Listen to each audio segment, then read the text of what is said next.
A water shortage in Iran sparking protests in the streets as temperatures hit 120 degrees.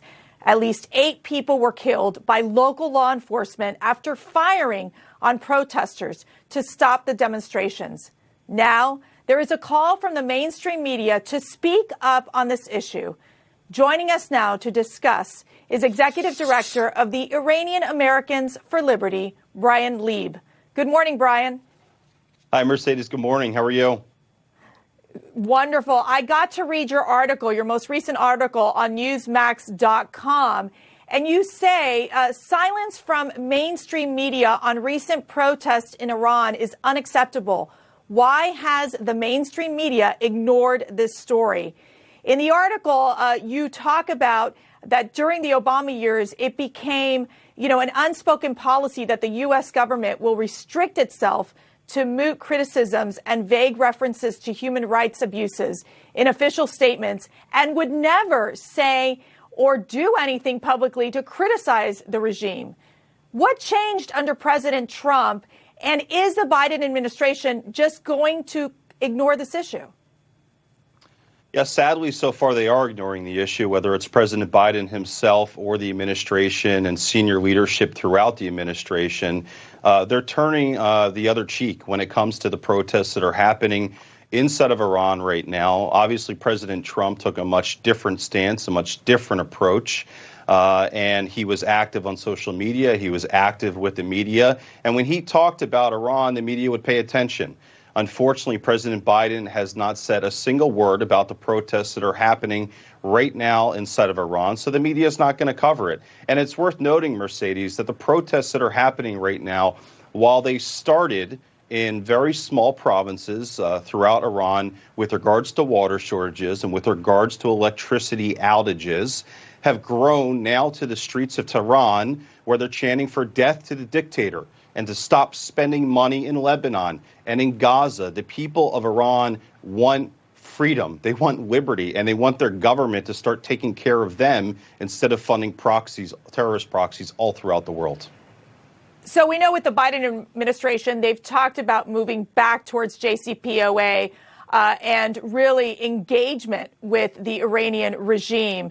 What is it with these Democrats in terms of the fact that they would stand with the Iranian regime, and why have they chosen not to show their support for the people of Iran? Yeah, it's a very disturbing issue, to say the least. This past week, there were 4 or 5 members of Congress that spoke out, took to Twitter and spoke out against these protests that were happening. And unfortunately, they were all Republicans. Democrats have been largely silent on this issue, whether, again, it's the administration or it's members of the House and Senate. They've just been completely silent. And you're showing pictures on the screen right now of what's happening inside of Iran right now. How can this be ignored? How can the people of Iran taking to the streets for freedom be ignored by this administration? All signs point to, you mentioned the JCPOA, all signs point to, unfortunately, this president and his administration are doing everything that they can to get back into this deal with the world's leading state sponsor of terrorism, and also the leading, the most notorious human rights abuser as well.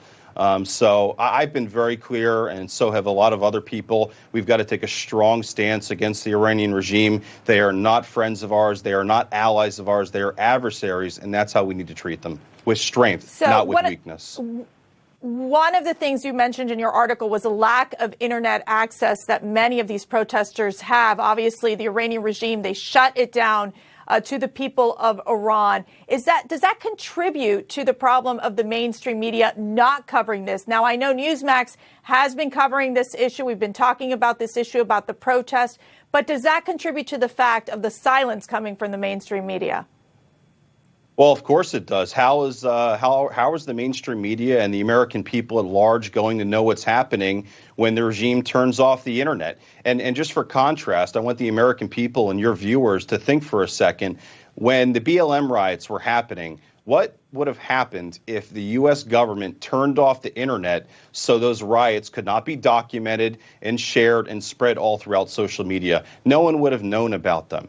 And unfortunately, that's the situation right now where the regime, and this is a common practice that they've been using for years now, when their people take to the streets, they turn off the internet. They silence their voices. Twitter is not allowed unless you're the Ayatollahs in Iran.